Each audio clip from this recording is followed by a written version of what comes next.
খুব শীঘ্রই আমার দেহখানা একটা লাশে পরিণত হবে। মানুষ তখন আমাকে দেখে ভয় পাবে, ভয়ে পালিয়ে বেড়াবে। আমার নামের আগে বসবে মৃত মুহাম্মদ অমুক। ঠিক কবে তা ঠিক জানা নেই, তবে রাসূলুল্লাহ সাল্লাল্লাহু আলাইহি ওয়াসাল্লাম বলেছেন, মৃত্যু আমাদের ঘাড়ের শাহরগের চাইতেও কাছে। তাহলে তো মৃত্যুর খুব বেশি দেরি নেই আর। কিন্তু সেই অনিবার্য অপ্রতিরোধ্য সত্য থেকে আমরা সম্পূর্ণ গাফেল। মনে হয় আখেরাতটা একটা ছেলে খেলা। দুনিয়ার চেয়ে ৭০ গুণ বেশি উত্তপ্ত আগুন মনে হয় আপনার মাপুর বাড়ির মোড়া, তাই না? না হলে আপনি এত বেখেয়ালি কেন? কবরের কালো সাপ ও বিষাক্ত বিচ্ছগুলো কি নেহাত খামখেয়ালি? তাহলে আপনি এত বেখেয়ালি কেন সে ব্যাপারে? কি নিশ্চিন্ত আপনি? সব সময় কি হাসি তামাশায় মেতে থাকেন?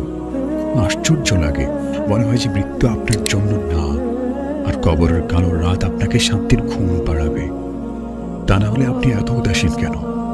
একটু নিজেকে প্রশ্ন করুন, মৃত্যুর জন্য আপনার প্রস্তুতি কেমন? উত্তর আসবে শূন্য, একদমই শূন্য। কোনো প্রস্তুতি নেই। কেন যে প্রস্তুতি নেই সেটা নিয়ে একটু চিন্তা আছে? না, তাও না। বাহ, কি চমৎকার! মানে আপনি কি তাহলে জান্নাতের সার্টিফিকেট পেয়ে গেছেন?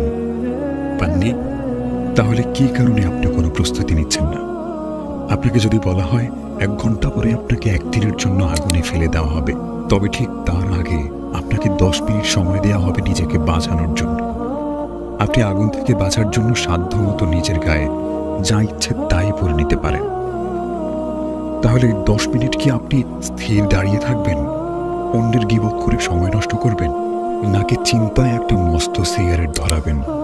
নাকি বসে বসে টিভি দেখবেন, স্টার জলসার একটা সিরিয়াল আজকে দেখা হয়নি সেটা দেখে নেবেন? নাকি বসে বসে ফেসবুক স্ক্রল করবেন? নাকি ফ্রি ফায়ার, পাবজি বা এ জাতীয় অনর্থক গেমে মজে থাকবেন? উত্তর হলো না, এগুলোর কিছুই না। এ সমস্ত কিছুই আপনি করবেন না। আপনি বরং যত তাড়াতাড়ি সম্ভব এই ১০ মিনিটের ভেতর নিজেকে সেভ করে নেবেন। আগুন থেকে বাঁচার জন্য আপনি প্রয়োজনে শরীরের উপর ইট সিমেন্টের আস্তর দিয়ে ঢালাই করে নেবেন। প্রয়োজনে নিজের একটি কিডনি বিক্রি করে হলেও একটি ফায়ার প্রুফ জ্যাকেট কিনে গায়ে পরে নেবেন। আর ভাববেন, নিজে বাঁচলেই তো কিডনি, এখন একটা কিডনি দিয়ে আমি নিজেকে বাঁচাতে পারলে আর একটা কিডনি দিয়ে পরে দিব্যি কতগুলো বছর সানন্দে বাঁচতে পারবো। লিসেন, হায়াত মউত আর জান্নাত জাহান্নামের উদাহরণটাও ঠিক এমনই।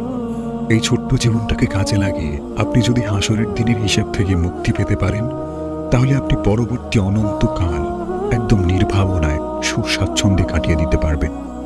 তাহলে কেন আপনি ছোট্ট এই জীবনটা কাজে লাগিয়ে নিজেকে আগুন থেকে বাঁচানোর কোনোই চেষ্টা করছেন না? কেন? প্লিজ একটু ভাববেন। আজকের মতো আসলাম আমি। আল্লাহ আমাদের সবাইকে মৃত্যুর প্রস্তুতি নেওয়ার তৌফিক দান করুক। আমিন।